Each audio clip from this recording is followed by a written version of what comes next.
복의 통로, 은혜의 통로가 되기 원하여 새벽을 깨우러 나오신 우리 대한가족들을 주님의 이름으로 환영하고 축복합니다. 살아계신 하나님, 참 감사합니다. 참 모르는 것도 많고 생각하지 못하는 것도 많은 저희들이 아는 한 가지, 믿는 한 가지는 우리가 믿는 하나님 아버지가 날 구원하신 예수님의 그 약속이 신실하며 믿을 만한 믿으신 하나님이시라는 것입니다. 그 믿으신 하나님께서 우리에게 선물로 주신 성령으로 오늘 하루도 충만히 역사되어지므로 일터사역, 가정사역, 주의 교회 사역을 주님을 대신하여 잘 감당함으로 오늘 하루도 복의 통로, 은혜의 통로가 되어지는 복된 하루 되게 하여 주시옵소서. 우리에게 그 복된 하루를 허락하시고자 오늘도 이 새벽을 깨우게 하시니 감사합니다.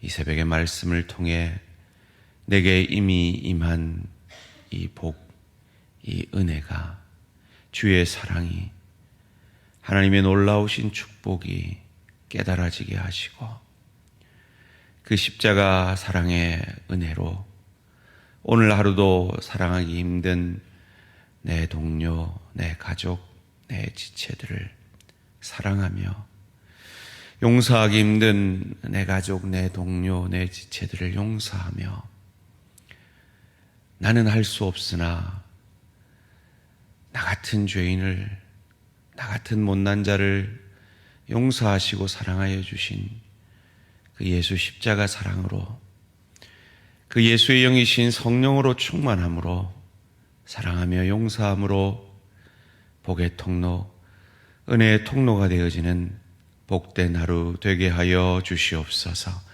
감사드리오며 이 모든 말씀 주 예수 그리스도 이름으로 기도합니다. 아멘.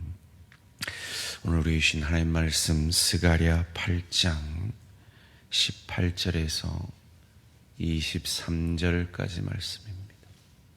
구약성경 스가랴 8장 18절에서 23절까지 말씀 한 절씩 교독하실 때 살아계신 하나님의 음성을 들으시기 바랍니다.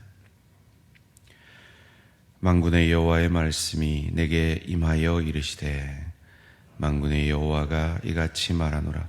넷째 달의 금식과 다섯째 달의 금식과 일곱째 달의 금식과 열째 달의 금식이 변하여 유다 족속에게 기쁨과 즐거움과 희락의 즐기들이 되리니 오직 너희는 진리와 화평을 사랑할지니라. 만군의 여호와가 이와 같이 말하노라. 다시 여러 백성과 많은 성읍의 주민이 올 것이라. 이 성읍 주민이 저 성읍에 가서 이르기를 우리가 속히 가서 만군의 여호와를 찾고 여호와께 은혜를 구하자 하면 나도 가겠노라 하겠으며 많은 백성과 강대한 나라들이 예루살렘으로 와서 만군의 여호와를 찾고 여호와께 은혜를 구하리라. 만군의 여호와가 이와 같이 말하노라. 그날에는 말이 다른 이방 백성 10명이 유다 사람 하나의 옷자락을 잡을 것이라. 곧 잡고 말하기를 하나님이 너희와 함께 하심을 들었나니 우리가 너희와 함께 가려 하노라 하리라 하시니라. 아멘. 제사와 금식 그리고 복의 통로됨. 제사와 금식 그리고 복의 통로됨이라는 제목으로 잠시 말씀을 나누기 원합니다. 여러분이 느끼실지 모르겠습니다만은 아마 여러분이 제 설교 가운데 가장 많이 들으신 말씀이 우리가 복의 통로고 은혜의 통로 되어야 한다라는 말씀일 것입니다. 왜 그래야 합니까? 나 하나 복 받기도 바쁜데, 나 하나 은혜 받기도 바쁜데 왜 우리가 복의 통로, 은혜의 통로가 되어져야 합니까? 그래서 오늘 본문이 우리에게 잘 가르쳐 주고 있습니다. 1장부터 6장까지 8가지 환상을 보여주신 하나님께서 환상을 보여주신 지 약 1년 10개월 뒤에 7장과 8장을 통해 금식에 대해서 말씀을 하십니다. 그리고 그 금식에 대해서 말씀이 임할 때에 유다 백성들이 하나님께 묻죠. 이 5째 달과 7째 달에 하던 이 금식을 계속 하리까? 라고 말이죠. 지금 유다 백성들은 성전이 없고 그 성전을 건축하다가 16년 동안이나 그 성전 건축이 멈추어지고 다시 건축이 시작되고 있는 때입니다. 그러니까 건축이 성전이 없는 거죠. 유다 백성들이 바벨론 포로 잡혀가 있을 그때에 그러면 남아있는 자들도 있었을 것인데, 그럼 남아있는 자들은 어떻게 제사를 드리고 예배를 드렸냐 하는 것입니다. 그들이 베델, 그 야곱의 그 환상이 임했던 그 베델에서 신학자들의 주장이 조금 엇갈리는데요. 제사를 드렸거나 확실한 것은 그 베델에 모여서 그들이 금식을 했다라는 것입니다. 그런데 같은 의미입니다. 이 제사와 금식은 뜻이 통하는 것입니다. 제사가 무슨 뜻을 함축하고 있습니까? 내가 죽어져야 하는데 저 죄 없는 짐승이 죽어짐처럼 앞으로 오실 메시아가 오셔서 나의 죄를 이 짐승이 책임져 주듯이 책임져 주실 것이며 죽어 주실 것이다 라는 것을 멀리 믿음의 눈을 열어 바라봄으로, 오실 메시아를 바라봄으로 구약 백성들은 구원을 얻은 것이죠. 금식도 마찬가지입니다. 금식이 뭡니까? 내게 외부에서 오는 힘의 근원을 끊어내는 것이죠. 그 외부에서 오는 힘의 근원을 통해 내가 힘을 얻어서 무언가를 하는 것이 아니라 그 힘의 근원을 끊어내므로 앞으로 일어나는 그 어떤 일도 내 힘이 아닙니다라고 고백하는 것이 금식의 정신인 것입니다. 바로 이 금식과 제사를 통해 이스라엘 백성들은 무엇을 표현해낸 것입니까? 나는 못합니다. 나는 내 죄를 감당 못합니다. 우리는 이 죄악 가운데 슬퍼할 뿐입니다. 오실 메시아가 오심으로 내게 이 기쁨이, 이 회복이 허락될 것입니다 라고 그들의 구원이 오실 메시아를 통해 임할 것임을 그들은 제사를 통해, 금식을 통해 그 믿음을 표현해낸 것입니다. 오늘 본문은 스가랴 7장 3절에서 그들이 한 질문, 이 금식을 계속할까요? 라는 질문에 대한 답이라고 할 수 있습니다. 그 답이 무엇입니까? 19절 말씀입니다. 만군의 여호와가 이같이 말하노라. 넷째 달의 금식과 5째 달의 금식과 7째 달의 금식과 10째 달의 금식이 변하여 유다 족속에게 기쁨과 즐거움과 희락의 즐기들이 되리니 오직 너희는 진리와 화평을 사랑할지니라. 7장에는 이 5째 달의 금식과 7째 달의 금식만 나오는데 이 8장에는 넷째 달과 10째 달이 더해집니다. 정확하게 왜 이 달에 금식을 행했는지는 알 수가 없습니다. 추측하기를 넷째 달에는 예루살렘 성이 무너졌습니다. 다섯째 달에는 성전이 무너졌고, 일곱째 달에는 총독이 죽임당했고, 열째 달에는 성이 포위되고 기근이 시작된 달이기에 그랬을 것이라고 신학자들이 추측할 뿐이죠. 어쨌든 이날의 금식들이 이제 폐하여질 것이다. 그리고 너희는 즐거움과 기쁨의 희락의 즐기들이 될 것이다. 은혜가 임할 것이다 라는 것입니다. 그 은혜가 어떤 은혜인지를 이어지는 스가랴 9장 9절이 낙이 타고 오실 메시아를 통해 너희에게 그 슬픔이 변하여 기쁨과 희락이 될 것이다 라고 예언해 주고 있는 것입니다. 말씀드렸죠. 시편과 이사야 다음으로 오실 메시아에 대한 예언, 그 기쁨의 소식을 전하여 주는 책이 바로 이 스가랴 말씀인 것입니다. 그 낙이 타고 오실 그 메시아 그리스도를 통해서 너희의 그 힘의 근원이 끊어지고, 너희가 죄 없는 짐승을 잡음으로 내 죄가, 누군가 죄 없는 분이 죽어주심으로 너희의 죄가 사하여질 것이고 너희가 구원을 받을 것이라는 그 오실 메시아가 낙이 타고 오셨고, 그 죄 없는 메시아가 나를 대신에 죽어주셨고, 그들은 아무것도 할 수 없고 그 스승을 다 배신하고 모른다 부인하고 도망갔던 그 순간에도 신실히 죄 없는 그분이 어린 양이 되셔서 우리를 향한 그 죄의 저주를 오롯이 홀로 받아 죽어주시고, 그 순종으로 말미암아 사흘 만에 부활하심으로 그가 우리를 구원하시는 하나님, 메시아, 구원자 그리스도이심을 우리에게 증명해 주심으로 저와 여러분에게 오늘 본문에 약속한 구원의 기쁨과 즐거움과 그 희락의 절기들이 이미 임하였음을 믿으시기를 주님의 이름으로 축원합니다. 이로 말미암아 어떤 일이 일어났습니까? 이어지는 20절 21절 말씀입니다. 만군의 여호와가 이와 같이 말하노라. 다시 여러 백성과 많은 성읍의 주민이 올 것이라.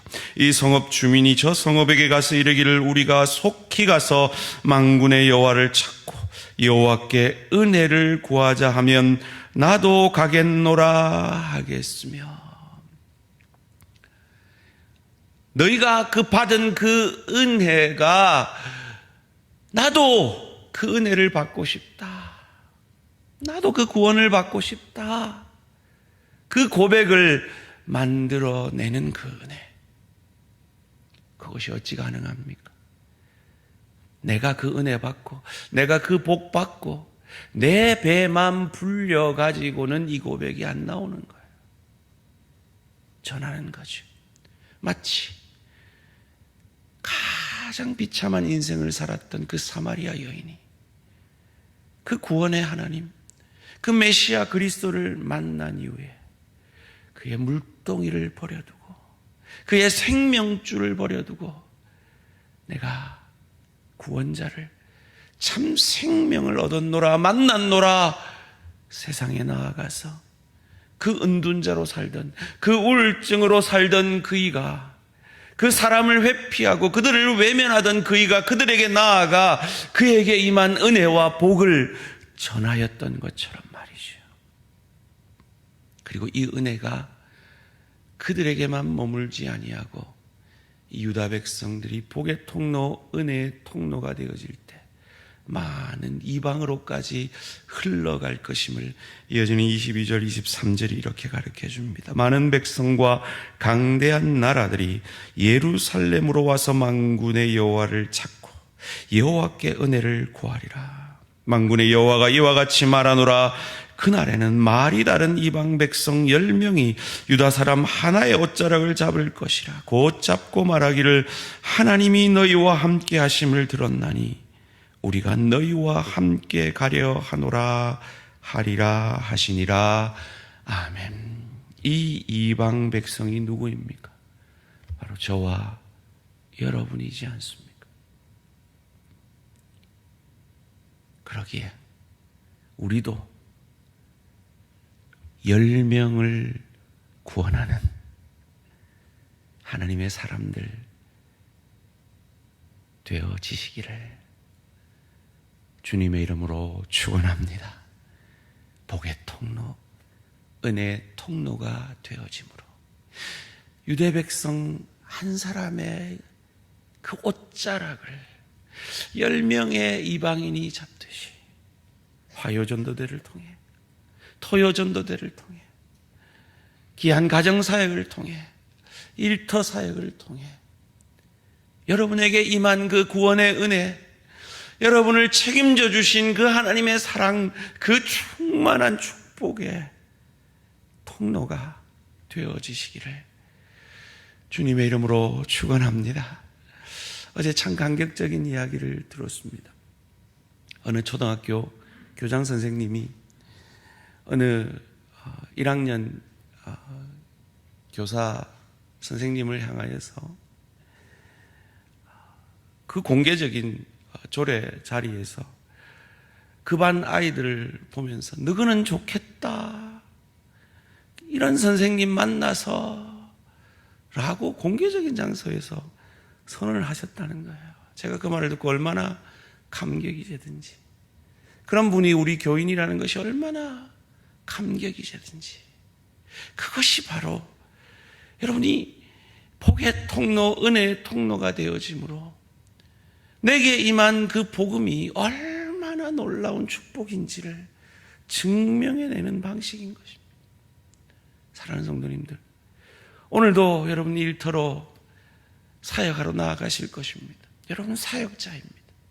여러분 그냥 목구멍이 포도청이라 돈 벌러 그곳을 가는 것이 아니라 그곳에서 내가 누구를 보내며 누가 우리를 대신하여 갈고 물으시는 그 하나님 앞에 응답하시는 사역자로 서시는 그곳이 여러분의 가정이요, 여러분의 일터임을 믿으시고 오늘 하루도 성령 충만함으로 그곳에서 사역함으로 그곳을 유익게 하며 많은 사람을 유익게 함으로 내게 임한 이 은혜가, 내게 임한 이 복음의 축복이 얼마나 놀라운 축복인지를 증명해내시고 증거해내시는 저와 우리 모든 성도님들 되시기를 주님의 이름으로 축원합니다. 살아계신 하나님 감사합니다. 우리에게 임한 이 복음이, 이 놀라운 축복이 금식과도 같은, 제사와도 같은